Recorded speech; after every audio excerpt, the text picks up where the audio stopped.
Hello everyone, and welcome to Judy's Creations in Crochet. And I'm coming to you from Chatham, Ontario, which is in the southernmost tip of Canada. And today is February the 8th, 2024. And I have a little buddy here keeping me company for a few minutes saying hello. He won't stay long, that's for sure, but he wanted up to say hello. Um, there he is, gone. I um I have a lot to show you today. I hope I don't forget anything. There's so much to say. I got hair fluff flying around. I started to make notes, and I hope I can remember to cover everything. So I think I'm going to do two little what I call housekeeping items first. Um, and the first is this. A few weeks ago, I happened to talk about the different kinds of yarn, and I was talking about alpaca as one of them, and I explained that baby alpaca just comes from a different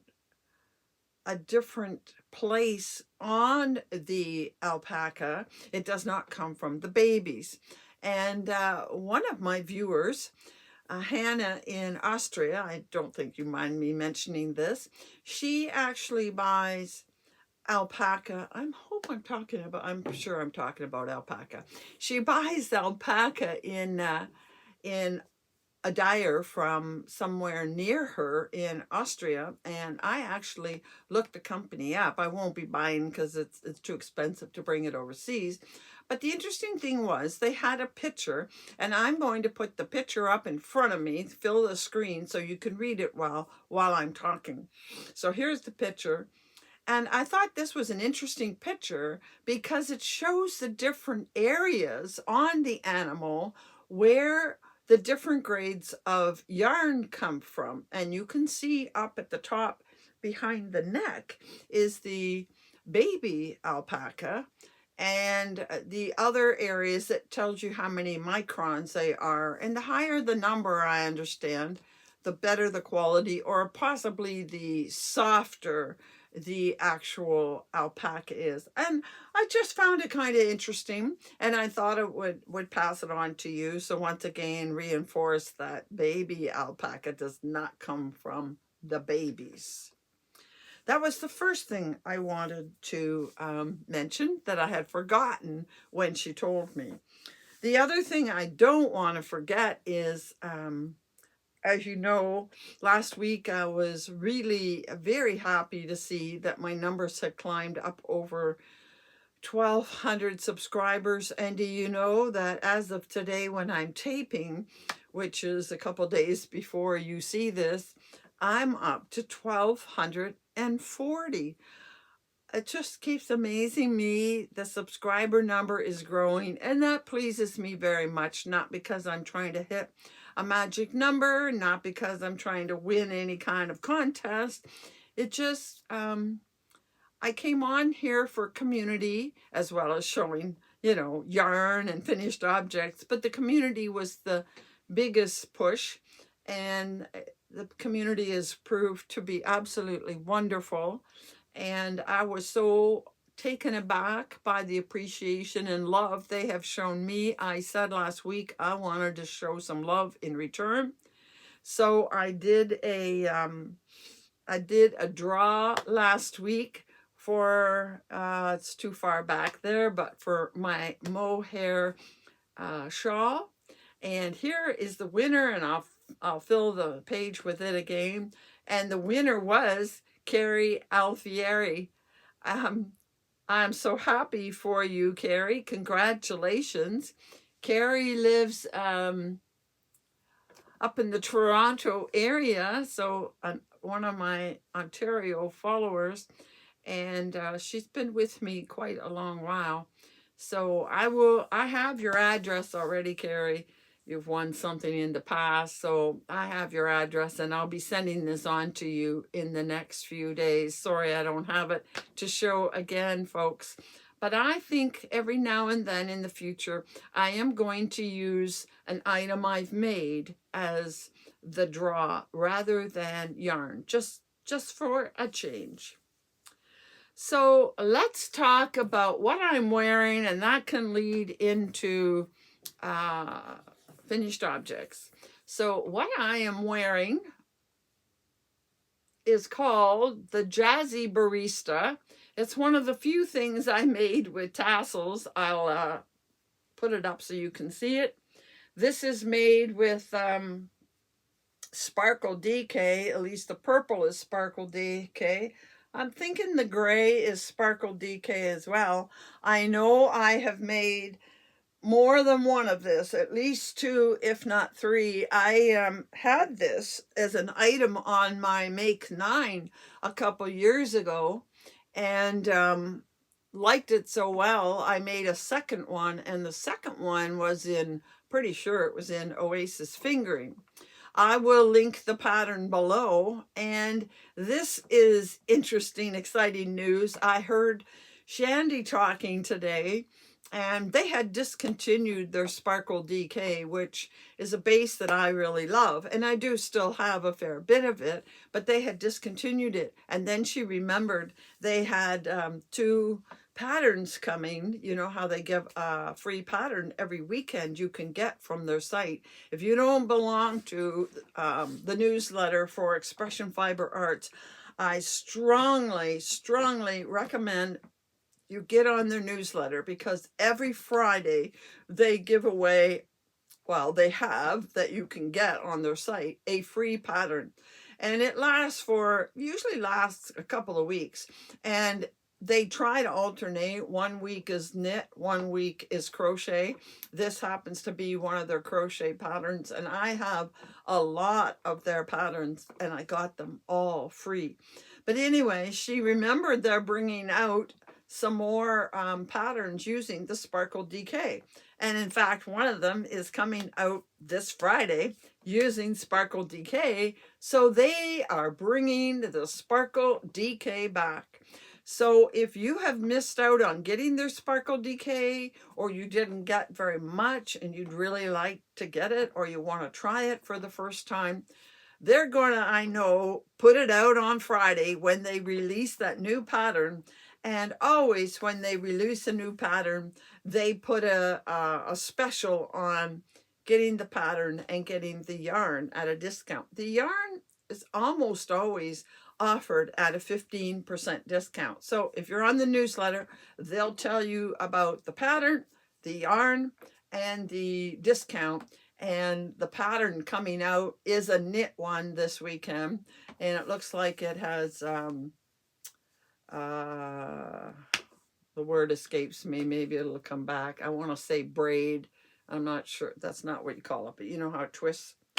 That's on the pattern. It's really pretty, and it's made in bright, really rich red. So that's what I'm wearing. So let's talk now about finished objects. I did something very different this weekend, or this past week, which you'll get a chuckle out of when I proceed. So anyway, I have one finished object here that I want to show you, which leads me into a purchase. So here is, I hope you can see it pretty much. I made something like this a few weeks back, and I was making another one. It starts out basically with any shawl pattern you would like. I actually used a pattern, I think it's a YouTube video called Wild Oleander. I will look it up and I will put it in the description box. Well, you do so much and then you go into the cowl. And the one I made before had enough cowl to go up over the head. This one doesn't. I mean, it goes up, but it doesn't stay. It doesn't cover the whole head. And I was trying to make up my mind. Do I want to go and get another ball of this yarn? I'll tell you about the yarn in a minute. Do I want to go and get another ball of this yarn? Or do I want to leave it this way? Or do I want to put a fringe on it using, I was going to use latte cake, but I realized when I got it on the model that it doesn't go up all that high, and it would need an awful lot of fringe or edging with latte cake, and I decided I didn't want to do that. And I also decided I wasn't going to go back and get another ball of yarn. But I'll tell you what I am going to do eventually. This was made with double strand, and I really made, if you look at this part of it, I really made it too big. And I'm going to make more of these because I think these are a good item to take to the market. And I'm going to make it a little bit smaller. And if it's smaller, it won't droop quite so far in the neck. And it'll go around the back. And then I'll have extra to be able to make the actual hoodie part. But I don't think every single one of them needs a hood. And it has a really nice, substantial cowl on it that I think would be warm and snuggly. So I'm thinking I'm just going to leave it as it is. I don't have the end tied off, but I will tie it off now that I made a decision. So I want to show you what I did. I had been out at Michael's to look around. I heard people talking about new yarn. I was out actually just the beginning of last week, and I saw some of the Loops and Threads new yarns, and I really wanted to get some. So I asked the sales girl, is any of this going to be on sale soon? And she actually checked it out for me. I thought that was really quite nice of her. And she told me it would go on sale on February the 2nd, and it would be on till February the 14th. Now, I'm talking here in Canada, in Ontario. I don't know about their other stores. I'm sure it's not the same in the US, but it might be the same in the other Canadian Michaels. Anyway, I said, okay, fine. I went home and I went back on Friday, the first day of the sale. I made sure to go back the first day because I wanted to go while there was good stock, because when I was there Tuesday, they had everything stocked up nice and full, and I saw a lot of colors I liked, and I decided I want to get this. So this is one of the colors I got in something they call Loops and Thread Heathered Tweed. Heathered Tweed. And you can see the color of this. I really liked it. And I got several other colors. Now let me tell you about the yarn first, and then I'll show you what else I got and what I am planning. It has 418 yards or 382 meters in a ball. It is 66% polyester, 30% acrylic, and 4% wool. Now, 4% wool means we would not be making any shawls to donate if we use it single strand, so that's fine. But with only 4% wool in it, I don't think it's a major problem to donate it to the breakfast group that come, where we give, you know, hats and scarves and blankets and all the rest. Now, this is the yarn. I've got it doubled here, but there it is single.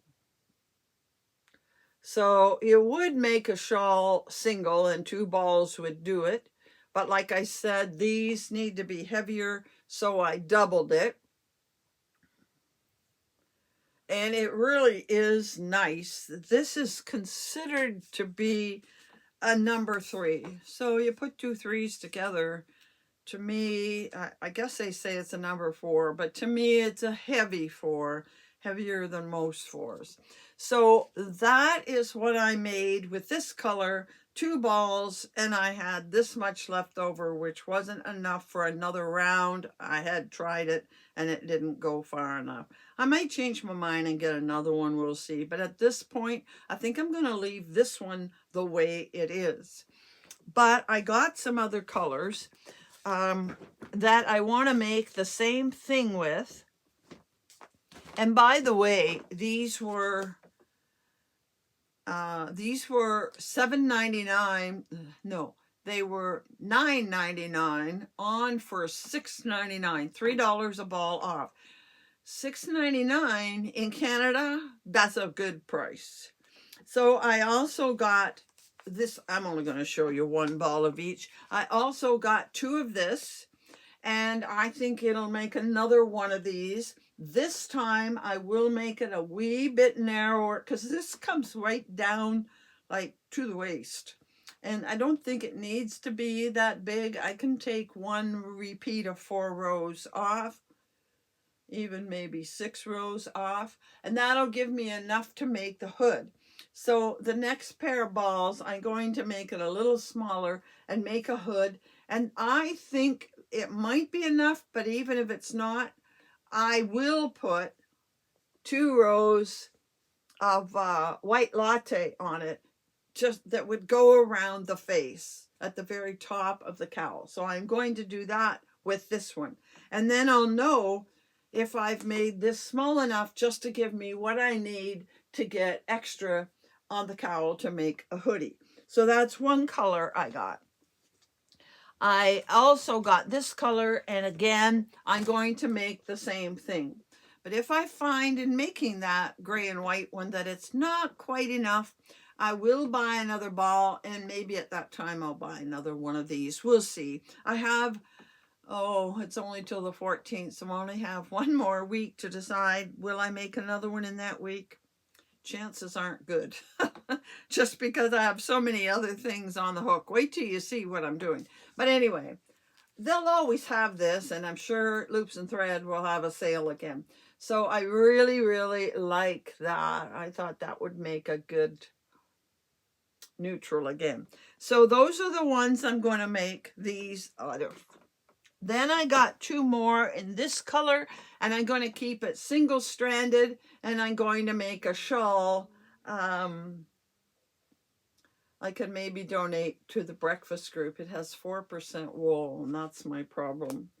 And I also got 2 of these. Now maybe I will just make the bandana cowl.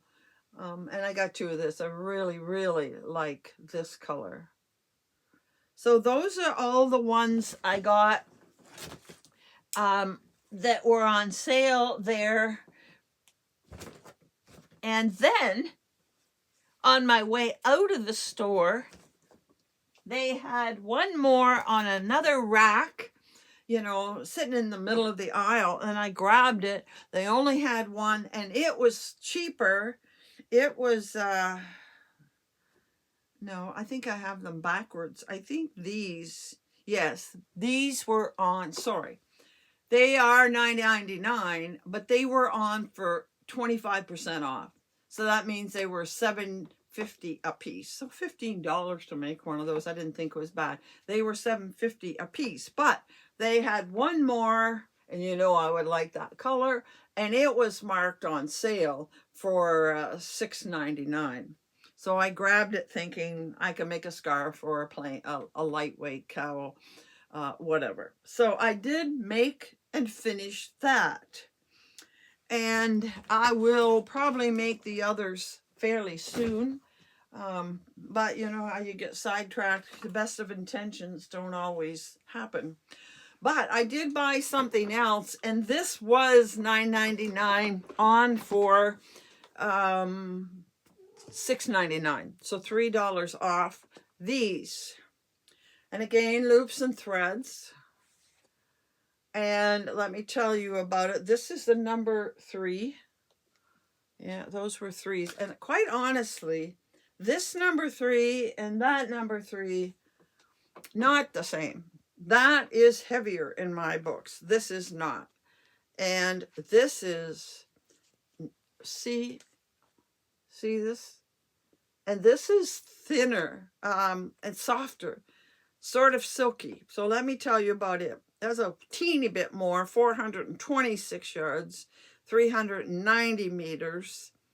And it's called Ombre Hues.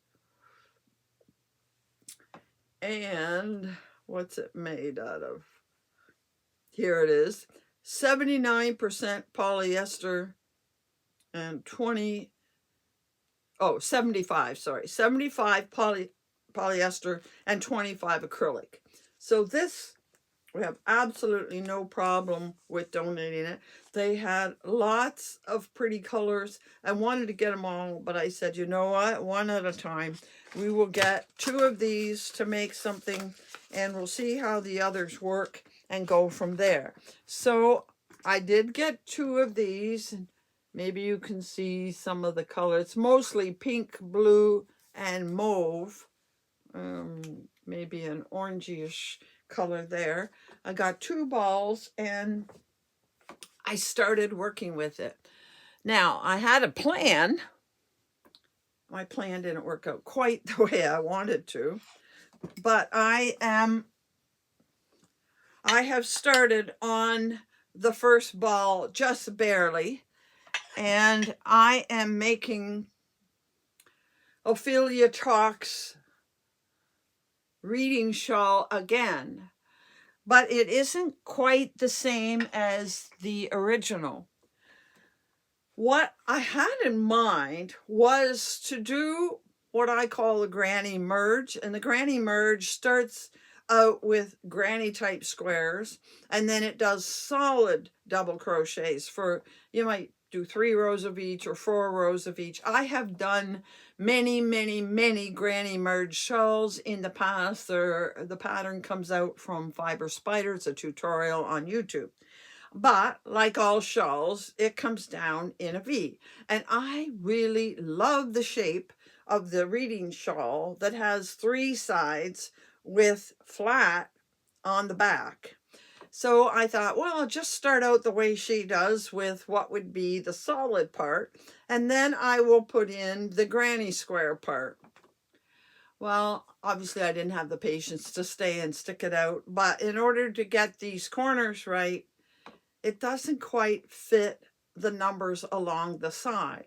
And I thought, you know what? I'm not fighting it with it this weekend.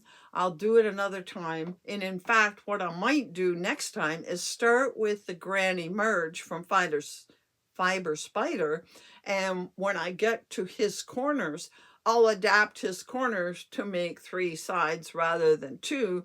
And maybe that might be the way to go. So I continued with her pattern, but I altered it. And I think I'm going to stay with this. First of all, she does it solid for a couple of rows, and then the back stays solid, and the 2 sides alternate window and solid every other row. Well, you can see I'm not alternating the window and solid every other row.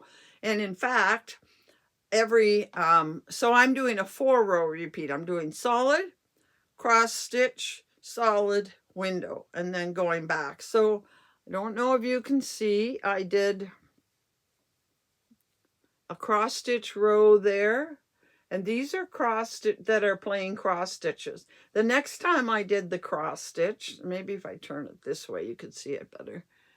I have actually done 2 straight and a cross over 2 bars instead of 1 with a cross. Now this row I did cross stitch, 2 doubles, cross stitch.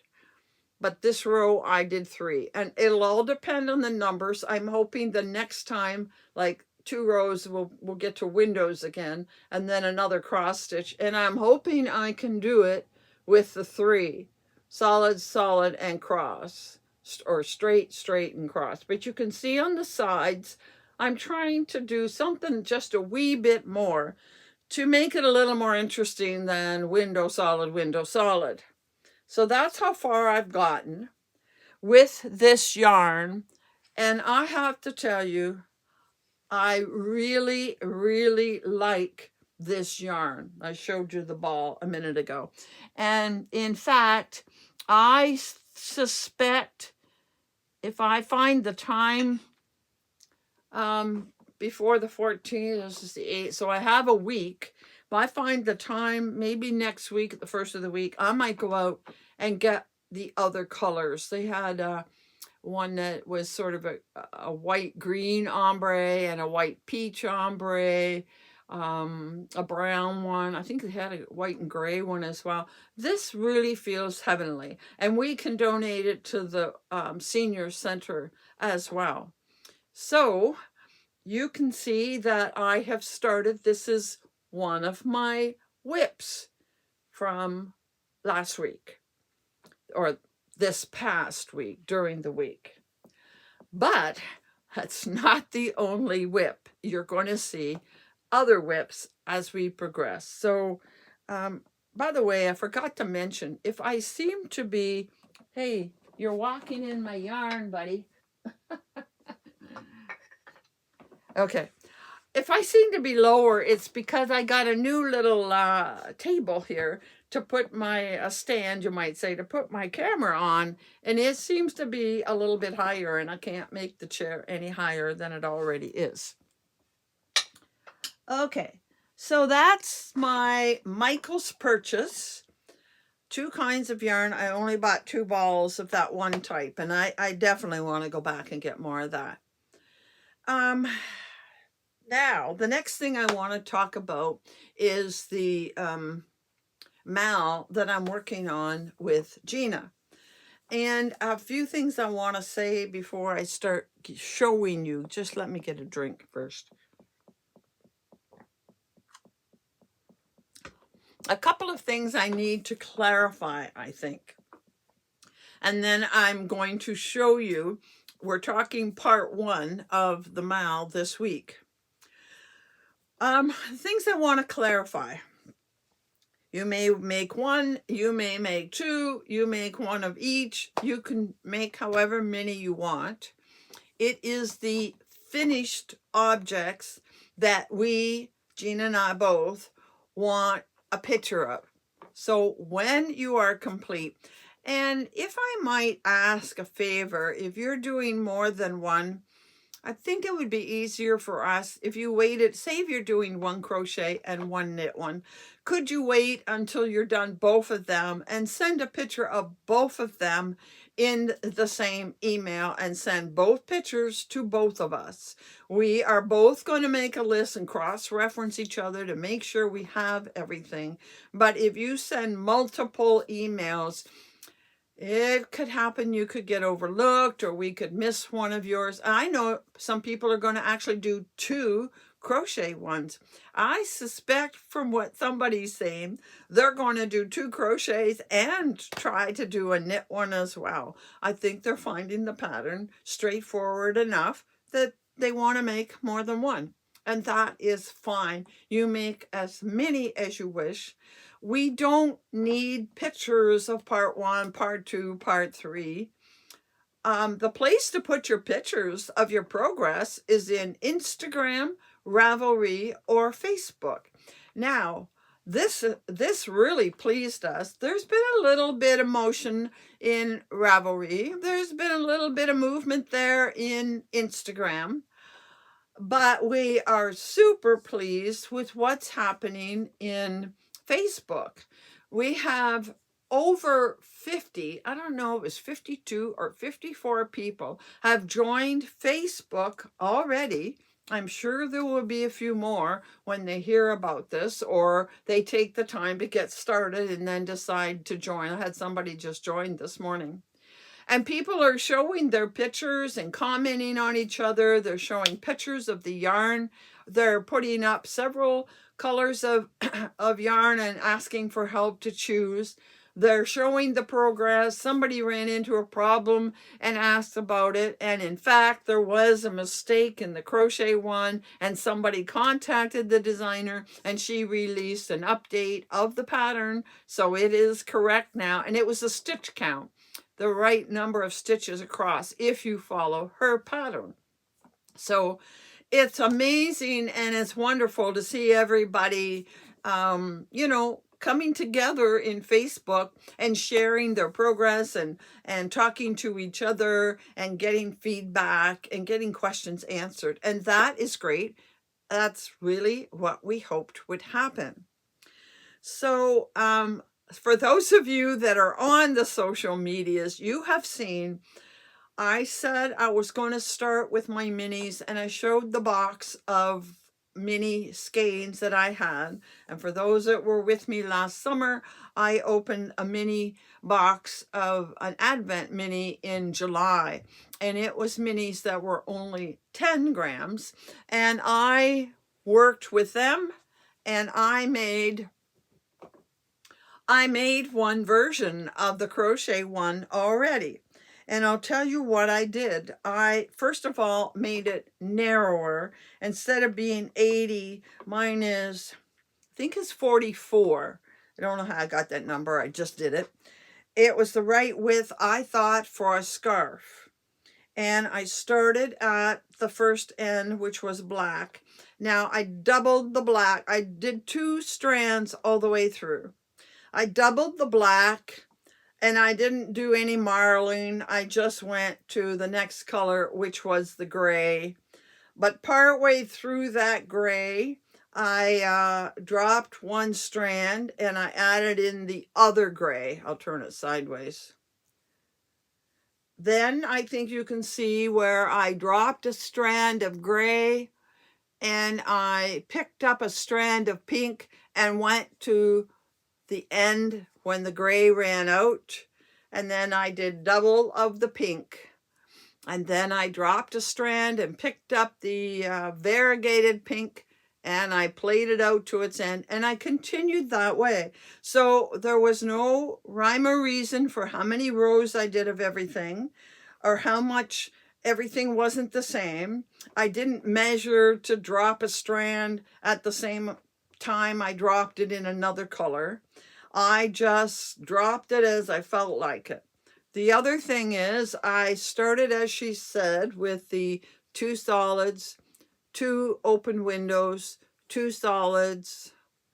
Actually, I have 4 solids. Well, it would have been if it was following her pattern. It's 2 solids, window, 2 solids, 1 color, then switch to B, 2 solids, windows, 2 solids. So it would have 4 solids in a row. So I started out that way. But after a while, I just decided I might do 2 solids between the windows. And other place, here I have 1, 2, 3, 4, 5, 6 of the windows. You always have to do it in multiples of 2. So I have 6 of the windows, and I only have 2 solids, and then I have 4 of the windows. And I just change from solid to window whenever I felt like it. There's 4 solids and 4 windows, and then 2 solids. And I kept changing colors until I got to the end and I ran out, and I had next to nothing to finish it off. And that was 25 minis that were 10 grams a piece. And I have a picture. Well, there's a picture on Instagram, and I put a picture in Facebook. This is, I know it's at least 8 feet long because I blocked it on my block boards that are 2 feet each. And it just went over the edges. And I never did measure how wide it is. And I can do that right now. I have a measuring tape, and it's about 10 inches wide. That's not a bad scarf width. And it is on a bias, which is what the pattern is all about. So I'll just flip a picture in the corner for a minute.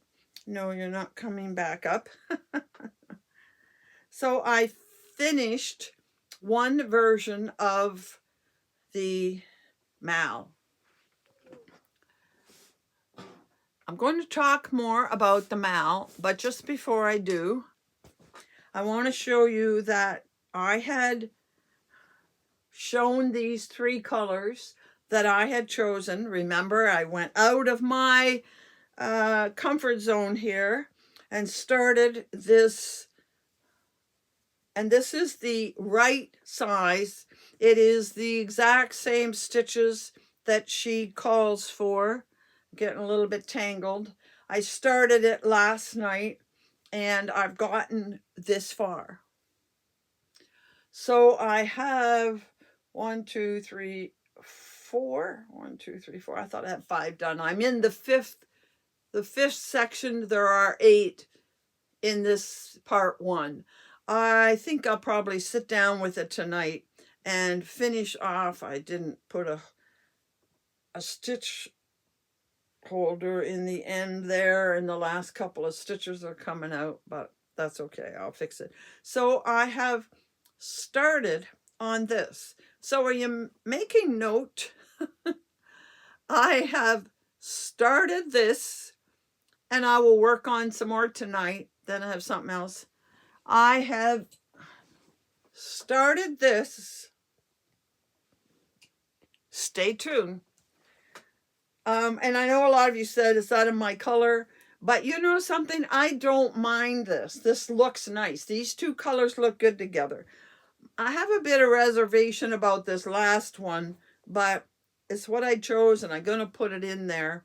And I meant to bring the sort of diagram schematic that I made up for this, but part one is very straightforward. So next week when we do part two, I will bring the schematic with me, and I'm going to talk about some changes.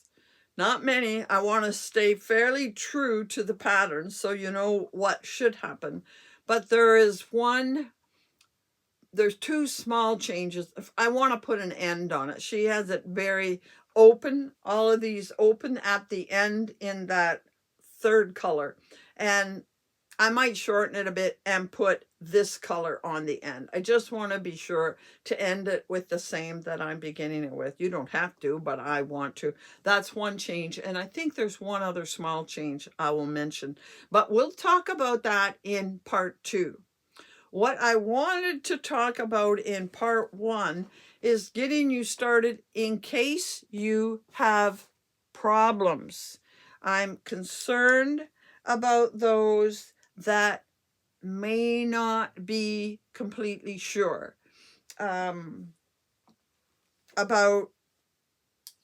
what is going on. Now, most of you have started and you have no problems, and you don't need to hear this. You can fast forward through it.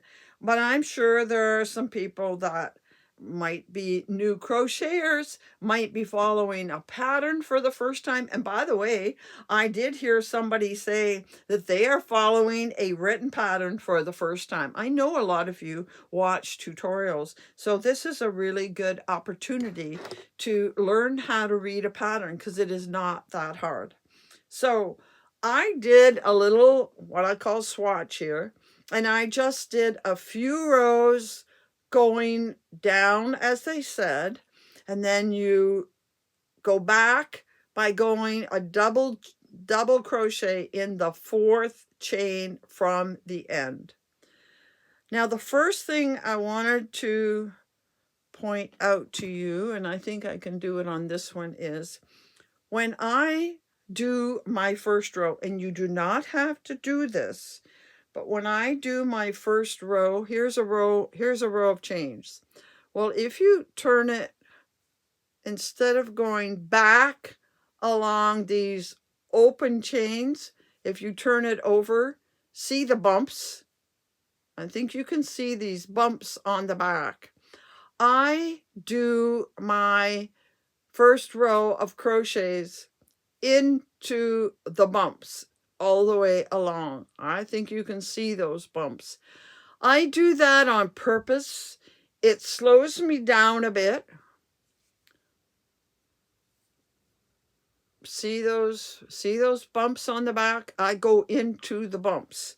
And I have a reason for doing that. If you go into the chains, you know, if you were going to cut, excuse me, if you were going to come back later and put a border or lace or fringe or something on it, it wouldn't matter. In fact, you'd want it done that way. But when you're not, it makes a very open set of chains. And when you come back and stitch into the back bump, you don't have that open look. And if you turn it to look at the bottom, see the V's? The V's on the bottom look just like the top row when you're all done. Those are the V's that you look for when you stitch into a stitch, right?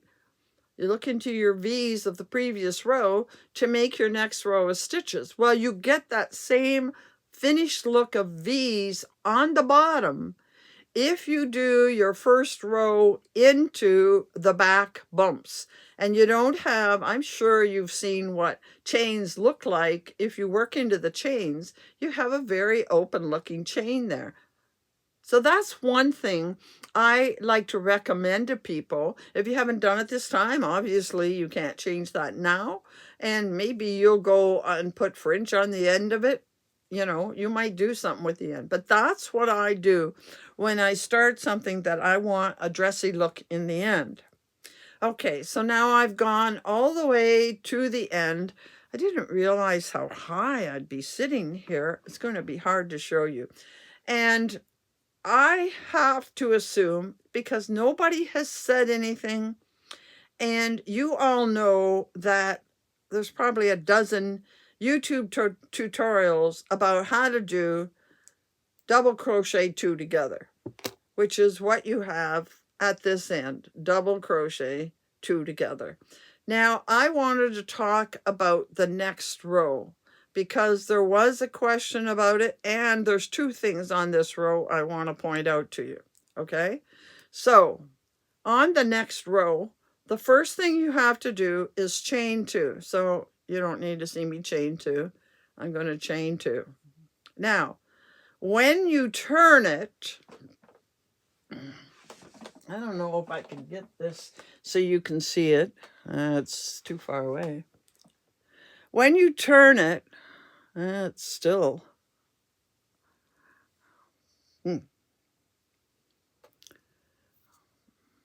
Yeah, you know what? I need to get a whole different setup. People have asked me to do tutorials, and it's really impossible to do tutorials in front of this. But, and especially because the camera is over there somewhere. When you turn it, I can't see if you can focus. The first stitch you see is the double crochet 2 together. You skip that and you make your next stitch, your next double stitch in the following space. I might as well turn back here because I can't show you that. And it is acting like the first double crochet and the chain 2 are acting together. The light's not good here either. They're acting together like your double crochet 2 together. Then you're going to go all the way down the row, and I'm going to go down to the end of this row because there's something I really want to show you if I can. And this is where a mistake can be made almost every other time if you're not aware of what you're doing. It's particularly problem causing on the first time you go back across the row. So I'm going back across the row. By the way, I'm using cashmere. I'm using cashmere in my good one, and I'm going to do a review of cashmere in a few weeks. I have never done a review of cashmere. I've done others, but not cashmere. Okay, when you get to the end, when you get to the end, you're going to see, why is it so far over? The end of this row, you're going to see a stitch, my last stitch, but you're also going to see this chain up the end. That chain at the end is a stitch. So you're going to do a normal stitch in what looks like the last actual stitch. And then you're going to go into the top of the chain, and I'll do the stitch and then turn it around. Top of the chain, the turning chain. So can you see that I've gone into the top of the turning chain? And that's where you're going to make your 2 double crochets. If I had an overhead way to do this, I'd be able to show you better. I I'm telling you, I'm looking into getting an iPhone. I'm not a cell phone person. I don't use one, but I'm getting to the point where I'm going to get one, and I will get an iPhone so it works with my iPad. Okay, so here it is. I've used the last stitch, and then I went into, not very tight, but I went into the turning chain at the end to do my 2 double crochets. And then you're going to chain up and do a double crochet into the very same stitch at the base of your chain to go back across. And every time you come to this end, it's really important that you realize there is a turning chain there that counts as a stitch. And you will make your 2 double crochets together in the top chain of the turning chain. That was, and you can't see that very well because of the way this sits, and that's too bad. But I've at least explained it so that I hope you know what I'm talking about, that you know enough about crochet to understand those terms. So, I don't have too much else to say about the pattern right now, or the whole thing. But if you do have questions in the meantime, I'll be talking about it again next week and bringing you up to date more on what's going on in our Mal. And please see about joining the Facebook group. There's a lot going on there. Now, you know how I am, what do they call it? A monogamous crafter or a monogamous crocheter. You know that my way of working is to start a project and finish it. And that's why I got this one finished so quickly. People commented, oh, wow, you're fast. No, I started it and I kept working on it till it was done. But as you can see already, I started that shawl with the new loops and thread. And of course, I've started this, which I will only do a little bit at a time. So tonight I will finish part 1, and sometime during the week I will work on part 2. But you will not believe this. I'm only going to show you a peek, but you know what this is. Oh, we got something hooking it up here.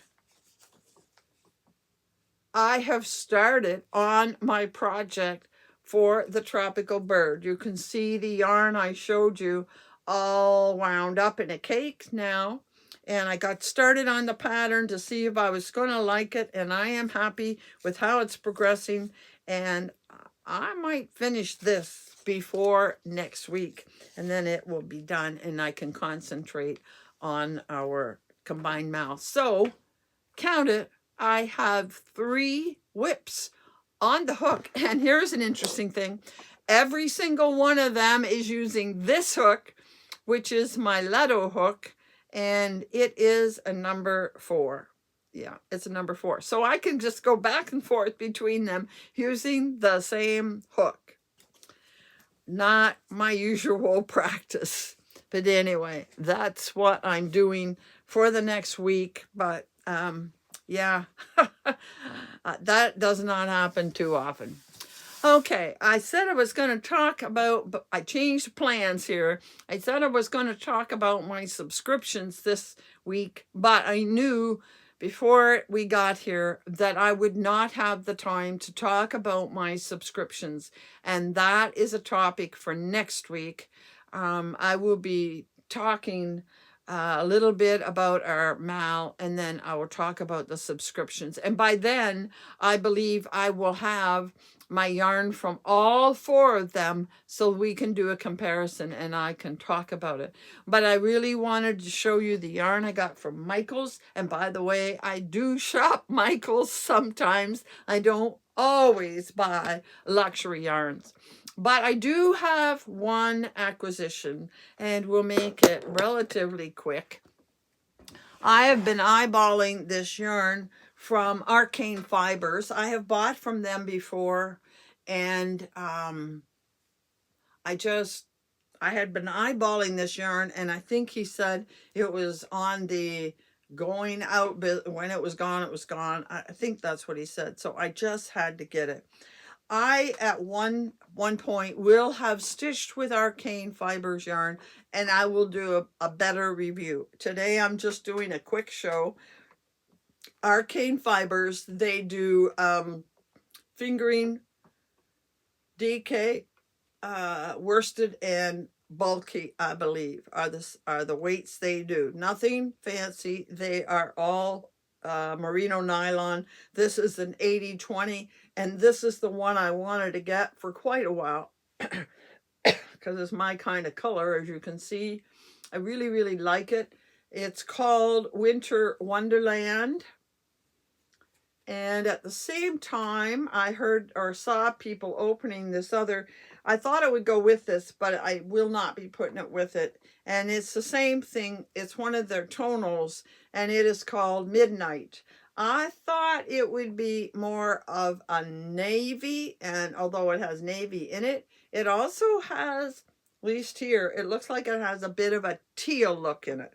And I suppose it could go with it. But I think what I want to do is get something in the charcoal.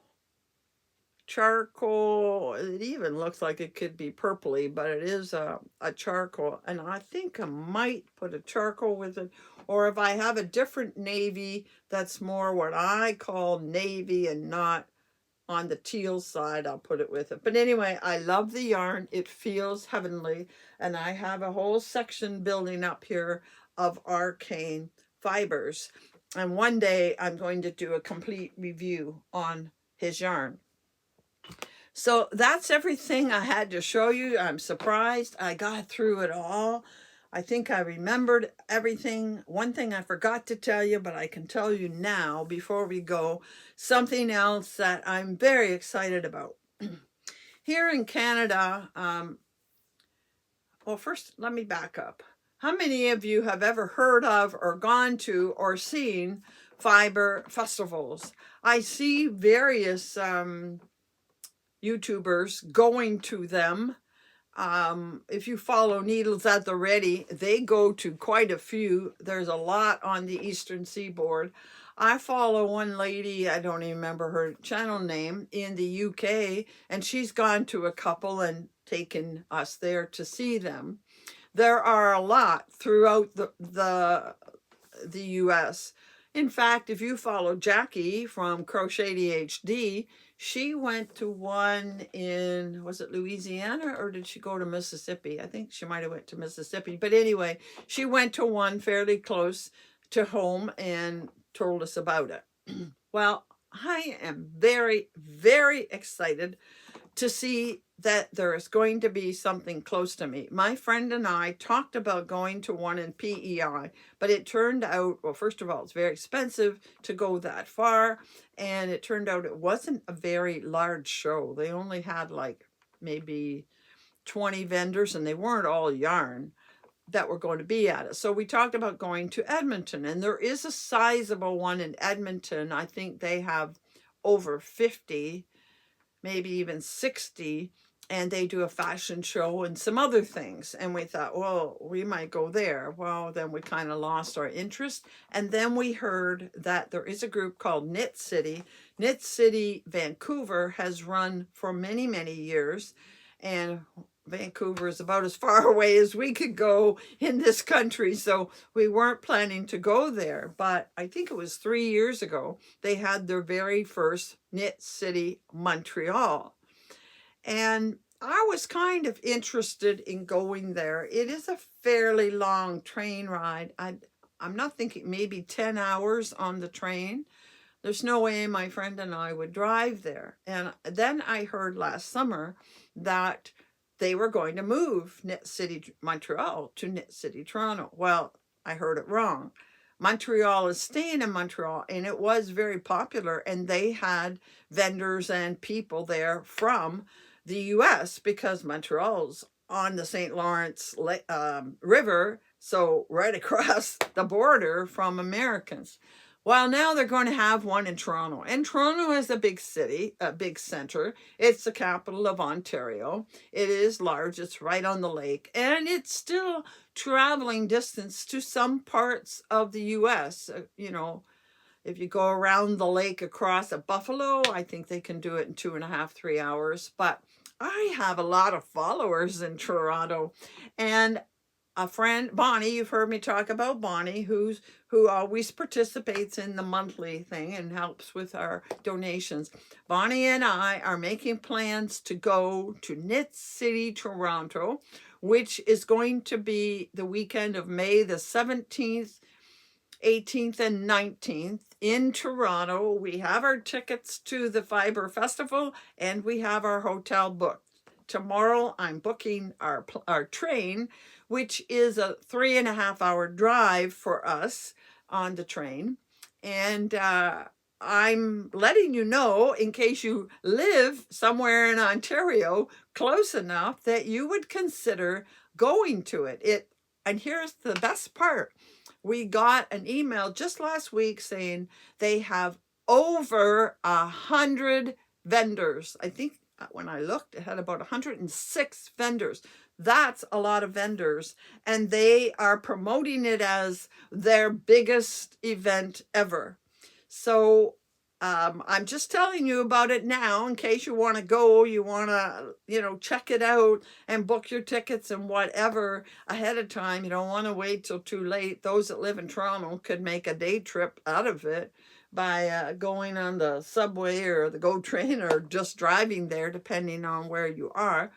And when we get closer, I'm going to talk about it a little bit more, because I'm hoping if some of you go to it, that maybe we could have a meetup. They have activities going in the evening we aren't interested in, so we could maybe get together for supper and visit in the evening, or do something one of the evenings, maybe Saturday evening. So I'm just putting that out there. You give it some thought.